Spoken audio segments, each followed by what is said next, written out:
बहुत से लोग मुझसे पूछते हैं कि रचनात्मक सृष्टि में उनका क्या काम है और इस सृष्टि का क्या काम है। तो आइए इस पर जरा गौर फरमाएं। मिसाल के तौर पर अलादीन और उसके चिराग को लें। आपने ये कहानी जरूर सुनी होगी।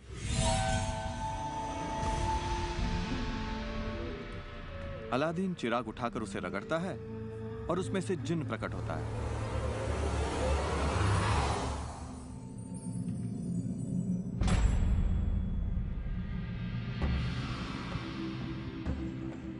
जिन हमेशा एक ही बात कहता है, आपकी ख्वाहिश मेरा हुक्म है। अगर आपने ये कहानी सुनी है तो आपको पता होगा कि इसमें 3 ख्वाहिशें थीं, मगर आज अगर आपको यही कहानी फिर से दोहरानी हो तो ख्वाहिशों का अंत ही नहीं है। जरा सोचिए इस बात पर। अब आइए इस कहानी को आपकी जिंदगी से जोड़कर देखते हैं। याद रखिए, अलादीन की ख्वाहिशें पूरी करने के लिए जिनी था। अब आपके सामने ये सृष्टि है जो आपके लिए एक महान जिन है और परंपराओं ने इसे न जाने कितने नाम दिए हैं। आपका परमपिता, परमात्मा, आप इसे कोई भी नाम दे दें और आपके लिए जो सबसे अच्छा हो उसे चुन लें। लेकिन हर परंपरा ये कहती आई है कि हमसे ऊपर कोई है। और ये जिन भी हमेशा एक ही बात कहता है, आपकी ख्वाहिश मेरा हुक्म है। ये रचनात्मक क्रिया है जो 3 चरण में है और ये 2000 सालों से चली आ रही है। पहला चरण है मांगना। सृष्टि को आदेश दे, उसे ये जानने दे कि आप क्या चाहते हैं। सृष्टि आपके विचारों पर अमल करेगी।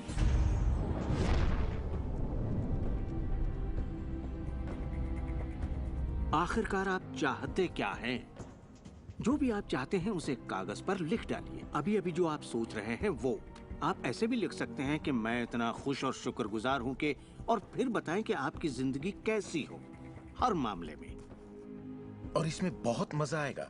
मानो आप सृष्टि को मेन्यू कार्ड की तरह इस्तेमाल कर रहे हो और अपना ऑर्डर दे रहे हो। मैं इस चीज को आजमाना चाहूंगा और मुझे ये प्रोडक्ट चाहिए और मुझे फला किस्म का साथी चाहिए। जैसे आप सृष्टि को अपनी पसंद की लिस्ट दे रहे हो। ये वाकई इतना आसान है। दूसरा चरण है विश्वास। विश्वास करें कि वो आपका हो चुका है। इसे मैं अटूट विश्वास कहना चाहूंगी। अनदेखे में विश्वास करना। आपकी ख्वाहिश मेरा हुक्म है। और सृष्टि अपने आप में खुद तब्दीलियां करेगी ताकि आपके लिए वो सब घटित हो। बहुत से लोग उस ख्वाहिश के बारे में सोचते तक नहीं जिसे वो वाकई चाहते हैं, क्योंकि हम नहीं जानते कि वो कैसे सच होगा।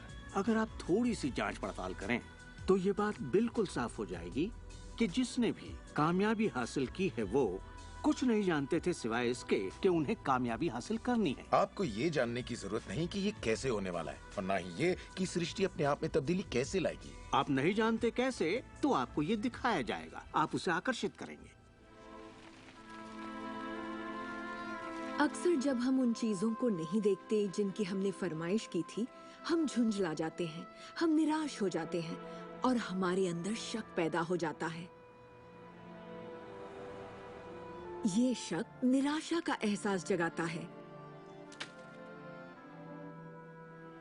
उस एहसास को पहचानिए और उसे बदल दीजिए अपने अटूट विश्वास से। और ये मैं दावे के साथ कह सकती हूँ कि वो चीज आपको जरूर मिलेगी। इस प्रक्रिया का तीसरा और आखिरी चरण है पाना। उसके बारे में अच्छा सोचना शुरू कर दीजिए और वैसा ही महसूस कीजिए जैसा आप उसे पाकर करते, मानो वो आपको मिल चुका हो। और इस प्रक्रिया में अच्छा महसूस करना, खुश रहना जरूरी है, क्योंकि जब आप अच्छा महसूस करते हैं तब आप अपने आप को उस फ्रीक्वेंसी में ले आते हैं जिसकी आपने ख्वाहिश की है। ये एहसासों की दुनिया है। तो अगर आप किसी चीज को वाकई पाना चाहते हैं पर उसे पाने का भरपूर एहसास आपके पास नहीं है, फिर उसे पाने के लिए जितनी शक्ति जरूरी है वो शायद आपके पास पर्याप्त नहीं होगी। उसे महसूस कीजिए।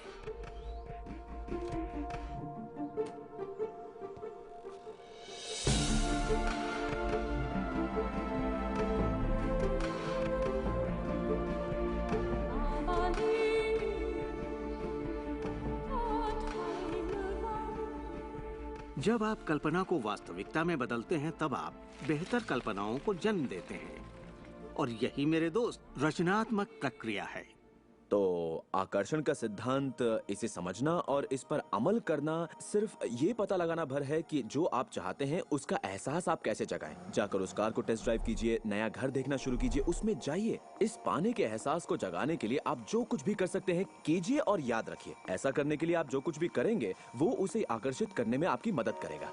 हो सकता है आप आंखें खोलें और वो आपके सामने प्रकट हो, या उस दिशा में आपको कोई बेहतरीन सी तरकीब मिल जाए। और आपको ऐसा बिल्कुल नहीं कहना चाहिए, मैं इसे कर तो सकता हूं लेकिन मजा नहीं आएगा, क्योंकि उस सूरत में आपका रास्ता बिल्कुल गलत होगा। आप जो भी करें, अगर आप सृष्टि के अनुसार कर रहे हैं जो वो आपको देने की कोशिश कर रही है, तो खुशियां आपकी झोली में होंगी। आप एक नए जोश से भर जाएंगे। आप हर वक्त खुश रहेंगे मानो वक्त थम सा गया हो। ये सृष्टि गति पसंद करती है, तो देर मत कीजिए, ज्यादा मत सोचिए, शक मत कीजिए। जब मौका सामने हो, कुछ करने की इच्छा हो, जब अंतरात्मा कुछ करने को कहती है, तो करिए। यही आपका काम है और आपको बस इतना ही करना है।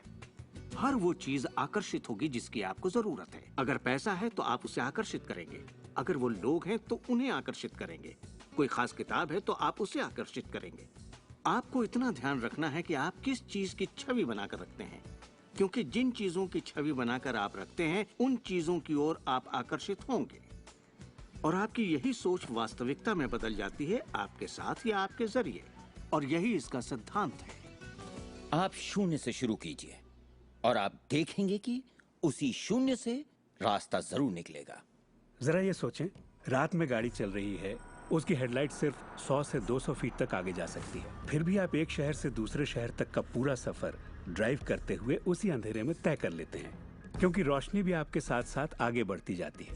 इसी तरह जिंदगी भी कदम दर कदम आपके सामने उजागर होती जाती है और आप अपनी मंजिल को पा लेते हैं। ये वही मंजिल है जिसे आपने दिल से पाना चाहा है, जहां आप सचमुच पहुंचना चाहते थे।